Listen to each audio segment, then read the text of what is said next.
Hello everyone, it's Lizzie and welcome to my channel. So as you can tell from the title, today is going to be a review of the oh so famous Kilian Love Don't Be Shy. So this is supposedly Rihanna'S go-to fragrance, and so when I heard that, I've had my eye on it for a while, but the price point is ridiculous. We'll get into that in just a second, but that's the reason why I hadn't purchased it. But I finally bit the bullet and purchased this bad boy.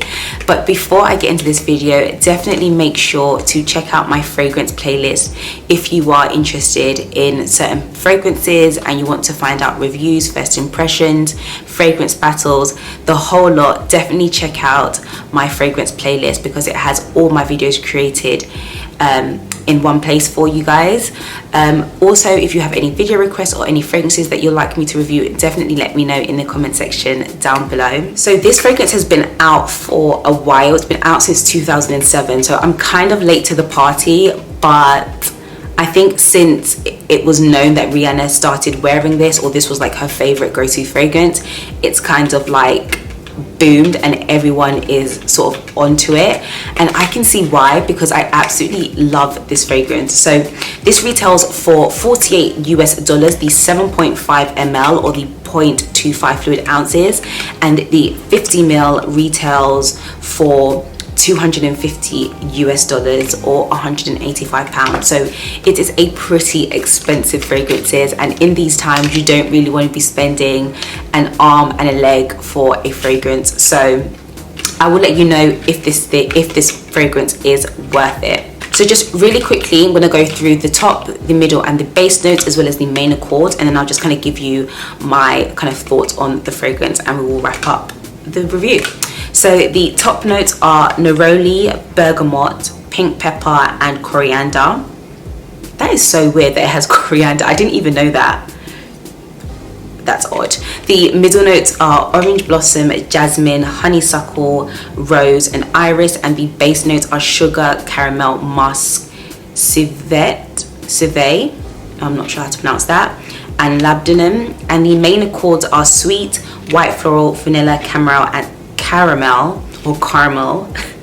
and citrus. And the scent type is, online it said gourmand floral, but to me this doesn't give floral, or maybe it does, but to me it's not like I don't think of flowers or anything florally when I think of this fragrance. So initially when you spray this, for me, I can smell the orange blossom, the brown sugar and the caramel goodness.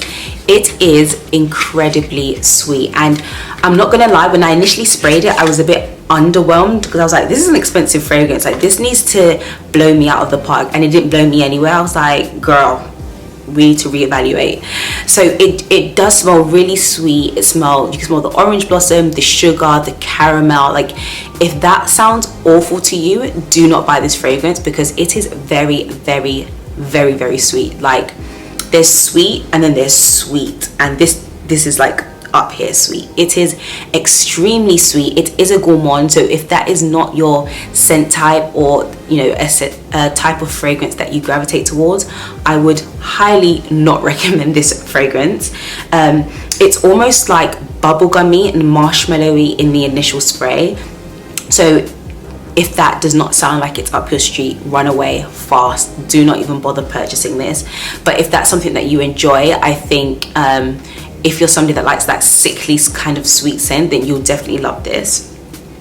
However, I will say in the dry down, it has like a spiciness to it, but you can still smell that brown sugar and the caramel and the vanilla. It's still very, very, very prominent. And I will say that even in the dry down, it still remains deep and rich.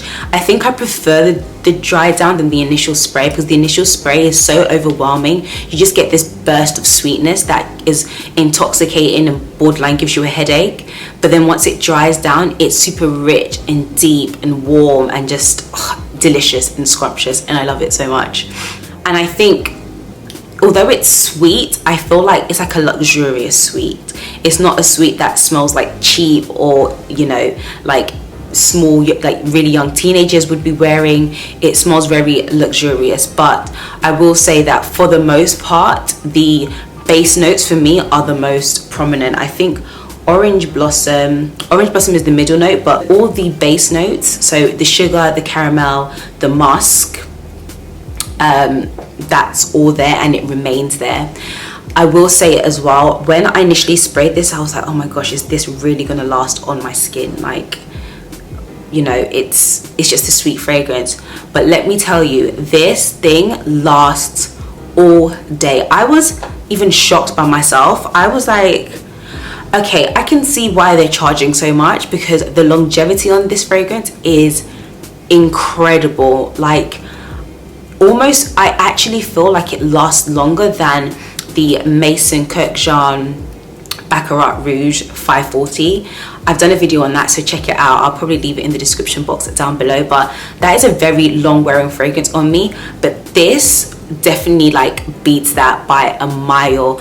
I actually decided to wear it to work, and so I didn't really have kind of high expectations for it in terms of the longevity. And then when I was sitting down doing my work, and I was just like, oh my god, like I could smell it on myself, and the sillage, like it just projects. And you know, for me, like I said, I definitely prefer the dry down that's richer, that's deeper, that has that slight spiciness to it. I honestly am incredibly shocked. If you are thinking of purchasing this fragrance and you like the type of scent that I've just described, you will definitely like this. I will say as well, I like the fact that you can also buy this smaller bottle here, which is the 7.5 ml or the 0.25 fluid ounces. It does come in a spray and not a rollerball, which I do highly appreciate, because I just don't want to deal with the rollerball. But it's a stunning fragrance. I absolutely love it. Would I repurchase it? 110%. I would repurchase the larger bottle, although it's going to break my heart spending that type of money on liquid. It'd literally be liquid gold, and I probably wouldn't wear it all the time just because I know how expensive it is. But overall, I would rate this, you know, like a 9 out of 10. It is honestly a stunning fragrance. It's definitely worth the hype if you are into gourmand type of fragrances. If you're not, stay away, run clear, don't even touch it. But if that's your vibe, I would highly recommend the Kilian Love Don't Be Shy. So I think I'm going to end this here. Let me know if you want me to do a comparison with this and what was the other? Oh, Good Girl Gone Bad. Let me know if you want me to do a comparison. I probably will do, because they are two different types of fragrances. And I will say, just sneak peek, I definitely prefer this over Good Girl Gone Bad, but I will do a more in-depth video on that, so stay tuned. So yeah, thank you guys so much for watching. Let me know if you've tried this fragrance, your views, your thoughts, if you love it, if you hate it, if you think it's worth the price point. I do feel like it's overpriced. Like, although it does last long on the skin, it is very overpriced. Like I can't even fathom something being that expensive for a fragrance. Let me know if it's worth it, and if you love it, let me know your thoughts, all of that good stuff. But I'm going to end this video here. Thank you guys so much for watching, and I will see you all in my next video. Bye guys.